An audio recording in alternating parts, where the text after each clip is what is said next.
अस्सलाम वालेकुम नाज़रीन, एक अहम प्रोग्राम करने जा रहे हैं। खबर आई है कि पाकिस्तान में भी यहूदी बसते हैं और उन यहूदियों के रिश्तेदार इसराइल का भी दौरा करते हैं। जो नादरा की रिपोर्ट के मुताबिक चंद सालों में जब बताया गया कि 1,000 के करीब यहूदी पाकिस्तान में रहते हैं, लेकिन छुपे छुपाए रहते हैं, क्योंकि पाकिस्तान इंतहा पसंद मुआशरा है। वो ये नहीं देखता कि कौन किसकी इबादत कर रहा है, बस वो देखते हैं कि यहूदी की दाढ़ी है, यहूदी का हेड है, तो उसके मगर पड़ जाते हैं। बल्कि हमने आम मुल्कों में भी देखा है, जहाँ यहूदियों को देखते हैं तो इतनी नफरत पाई जाती है। बाद लोगों में अमन पसंद भी हों यहूदी, उनके खिलाफ भी हो जाते हैं। तो सरदार खिजर महमूद साहब से मैं पता करूंगा कि ये कहाँ से यहूदी खानदान हमारे पाकिस्तान में आ गया। इस बारे में दिलचस्प और बड़ी मालूमाती खबरें हैं। नाज़रीन, बड़ा ज़बरदस्त प्रोग्राम है जी। अस्सलाम वालेकुम।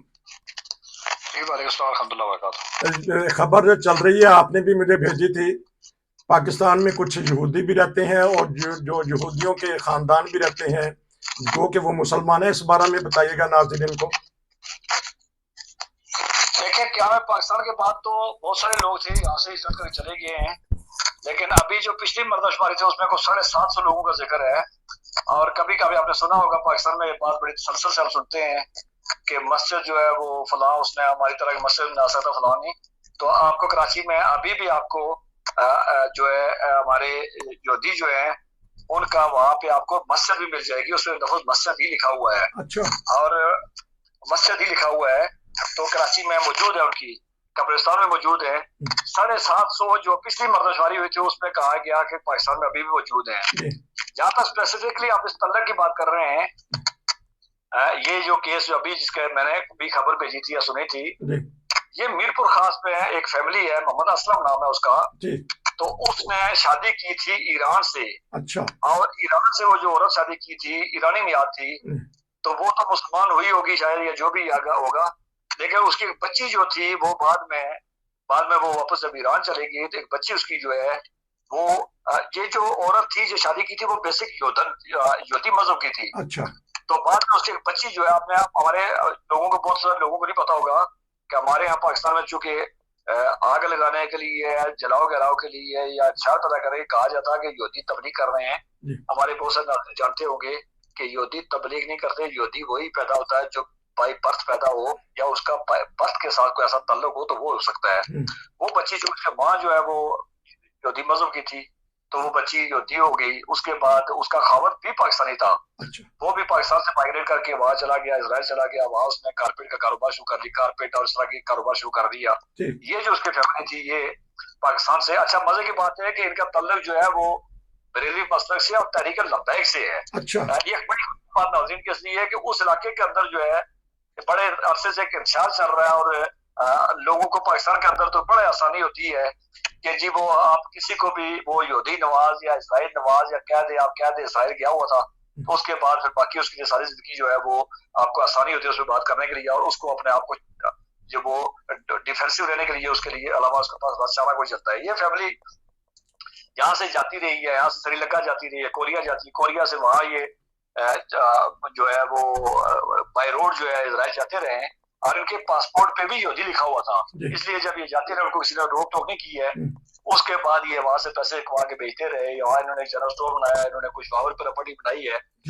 अब हुआ ये है कि सारी कहानी से खुली है कि जब ये पैसे वहां से भेजते रहे, वहां से स्टेट बैंक के पास पैसा आता रहा, स्टेट बैंक से वो मनीग्राम वालों को, और वहाँ मीरपुर खास में मनीग्राम का जो दफ्तर है वो सुना वो वहां पे जो पोस्ट ऑफिस जो है उसके अंदर ही है कहीं पे। अच्छा। तो ये जब ये पैसा आया वहां से, तो फिर वो स्टेट बैंक ने इदारों को कहा कि ये पैसा कौन से आ रहा है, कैसे आ रहा है। तो चेक करते करते ये 8 बंदे थे, 8 बंदों में से चूंकि कुछ बुजुर्ग खवातीन है वो तो गिरफ्तार नहीं हुए, लेकिन 5 मर्द जो गिरफ्तार किए गए। तो गिरफ्तार करने के भी इंसानी हुकूक के हिसाब से कोई ऐसी बड़ी बात नहीं है, इसलिए कि वो डायरेक्ट उस पासपोर्ट पे गए भी नहीं है। दूसरी बात ये है कि अगर मुल्क के अंदर किसी को बेसिक जो है वो जरूरियात मुल्क अगर मुहैया करे तो मीरपुर खास जैसे दूर दराज के इलाके से लोग कहते हैं दूर क्यों जाएंगे। तीसरा उनका जो है मजहब, जो भी हमारे यहाँ तो जिस तरह के उसकी इंटरप्रिटेशन की जाती है, मजहब अगर यहूदी बहन हो, ईसाई बहन हो, किसी और की तो बहन ही होती है, उसका तो बड़ा फर्क नहीं पड़ रहा होता है।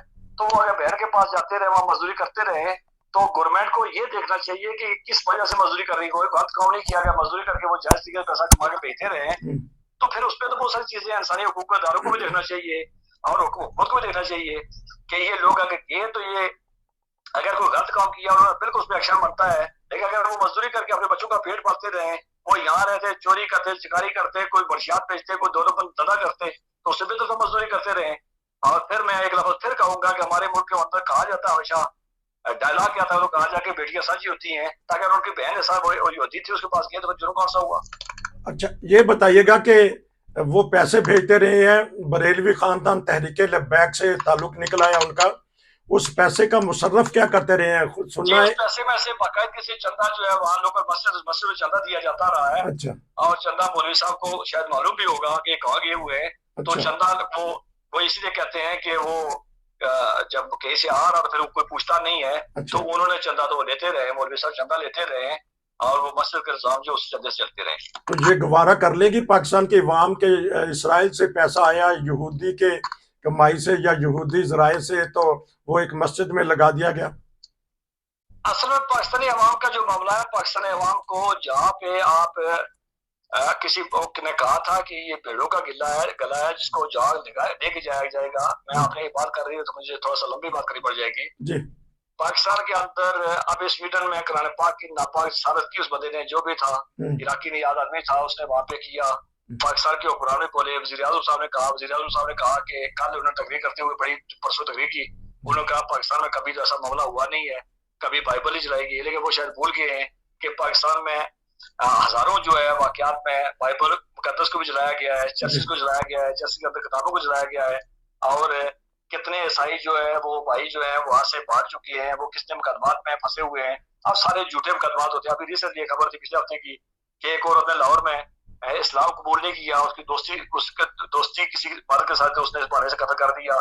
इससे पहले एक जगह पे थे किसी के नाजायज तल्लुकात थे, फिर बाद में उसने जब तल्लुकात तोड़ दिए उसने कहा जी कि इसने जो है वो ये मुसलमान थे, मुर्तद हो गए, उसमें वहां पे मार दिया।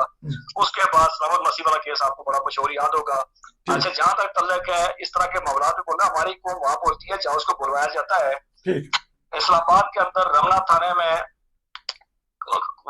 उसने मौलवी खालिद चिश्ती ने एक बच्ची पे, रमशा नामी बच्ची पे इल्जाम लगाया कि सही बच्ची से कुरान पाक जलाया। बाद में साबित ये हुआ कि साथ वाले मौलवी ने कहा कि इस मौलवी ने खुद कुरान पाक जलाया था और जला के इसने वहां जमीन का टुकड़ा था जिसका झगड़ा था सारा, तो इसने केस मजबूत करने के लिए। लेकिन आपने यहाँ मैं बिल्कुल जानता हूँ कि जब उस मौलवी खालिद चिश्ती का केस चला तो वो हमारे उलमा ने उसके लिए वकला का पैनल बनाया, उसको डिफेंड किया गया। तो उसके बाद स्टेज पे बैठ के खादम रिजवी ने अजान के बारे में कहा कि ये वादियों की पक है, उसके बारे में कभी कोई बोला नहीं। आसफ जलाली ने जो है वो उसकी हमारी जो मुकद्दस माँ है उनकी तौहीन की। जब उसमें पर्चा हुआ तो आपको याद होगा कि लब्बैक वाले उसमें फूल डाला करते थे।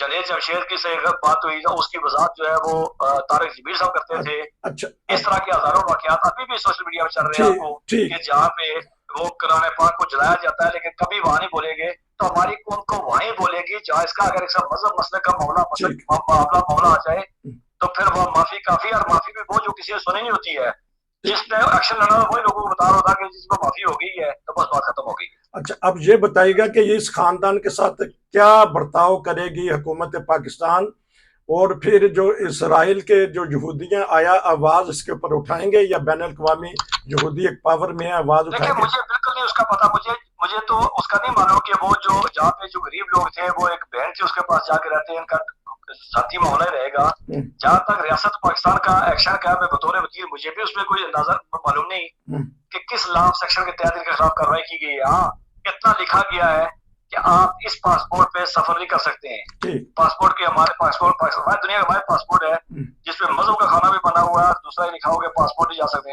अगर उन्होंने उस पासपोर्ट में सफर किया है तो फिर मुझे नहीं पता कि वो उनकी कोई FIA की या इमिग्रेशन की कोई खिलाफ सेक्शन ऑफ लॉ होगी, इसके खिलाफ कार्रवाई होगी।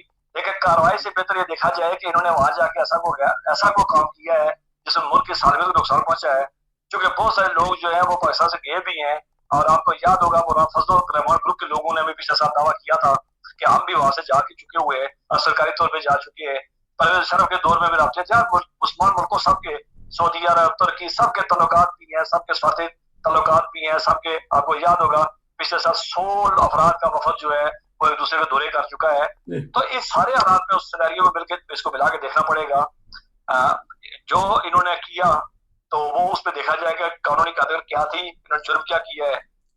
और मेरा ख्याल है इससे ज्यादा देखने से पहले तो गवर्नमेंट को ये देखना चाहिए, हमारी हुकूमत को, कि ये लोग वो गए हैं तो अगर रोजी रोटी के मामला इनके पाकिस्तान के अंदर हल हो जाते, इनको कहीं पे कुछ कुछ मामला होते तो ये क्यों जाते, ये देखना चाहिए। लेकिन हमारे यहाँ चूंकि देखा नहीं जाएगा, हमारे यहाँ पेट पे लात तो मारी जाती है लेकिन ये देखा नहीं जाता है कि ये जो खा रहा था ये आया कहाँ से, यार किस मजबूरी में से किया है। हाँ जी, क्योंकि आखिर में ना छोटी सी शायद आपके जल्दी से वो निकल गया, आपने कोरिया का लफ्ज कहा, मेरे ख्याल उर्दन कहना चाहते थे। उर्दन से बाई रोड जाते हैं या कोरिया से? नहीं, मैं उर्दन से बाई रोड जाते हैं। हाँ ये ठीक है, मुस्लिम ममालिक से, यहाँ ठीक से है, ठीक पाकिस्तान है, से श्रीलंका और मुस्लिम ममालिक जाते रहे, वहां से उर्दन जाते रहे, उर्दन से बाई रोड में बाई जाते रोड रहे। जाते हैं। हाँ, अगर अगर नाज़रीन कोरिया का लफ्ज सुन लिया है तो कोरिया नहीं बल्कि उर्दन मतलब है कि वो उसकी बॉर्डर लगते हैं नाज़रीन, क्योंकि ये एक प्रोग्राम स्पेशल करना था, इनकी मालूमात बड़ी क्योंकि होती है। मैं देखा उसमें मैं क्लैरिफिकेशन इसलिए है कि ये वहां से मुस्लिम ममालिक जाके वहां से फिर उर्दन जाते रहे, उर्दन से बाई रोड एक रास्ते, उर्दन चूंकि इसको रोक नहीं रहा था जी कि इनके पासपोर्ट में यहूदी लिखा हुआ था। हाँ, तो हाँ, क्योंकि इस पे जो आपकी बात बार बार जो आप बात कर रहे हैं कि लबैक वालों से पूछा जाए कि दुनिया जहां को आप जो है वो सारी में फतवे लगाते रहे हो, तो आपके अपने बदे बन के यहूदी बन के जाते रहे हैं। इस तरह मौलाना फजलुर रहमान चूंकि वो यहूदियों के खिलाफ बात कर रहा है, बड़ा उनको मजा आता है, तो उनके अपने लोग भी वहां जाते रहे। तो बाकी अगर पाकिस्तानी कोई शहरी या यहूदी पाकिस्तान में रह सकता है, 7 साल रहे या 7,000 रहे, अगर वो मुल्क के शहरी है तो उनको बिल्कुल रहने का हक भी है और उनको वही हुकूक मिलने चाहिए जो कानून के अंदर लिखे हुए हैं। मिलते तो आमदी तौर पर किसको क्या मिल रहा है वो बेहतर जानता हूँ मैं, लेकिन ये है कि जो आइन ने जो वादा किया हुआ है उसको मिलना चाहिए। बहुत बहुत शुक्रिया आपका, एक अहम मामले में आपने गुफ्तगू की। इंशाल्लाह फिर मिलेंगे। नसीर को इजाज़त दीजिए। अस्सलाम वालेकुम, बहुत शुक्रिया।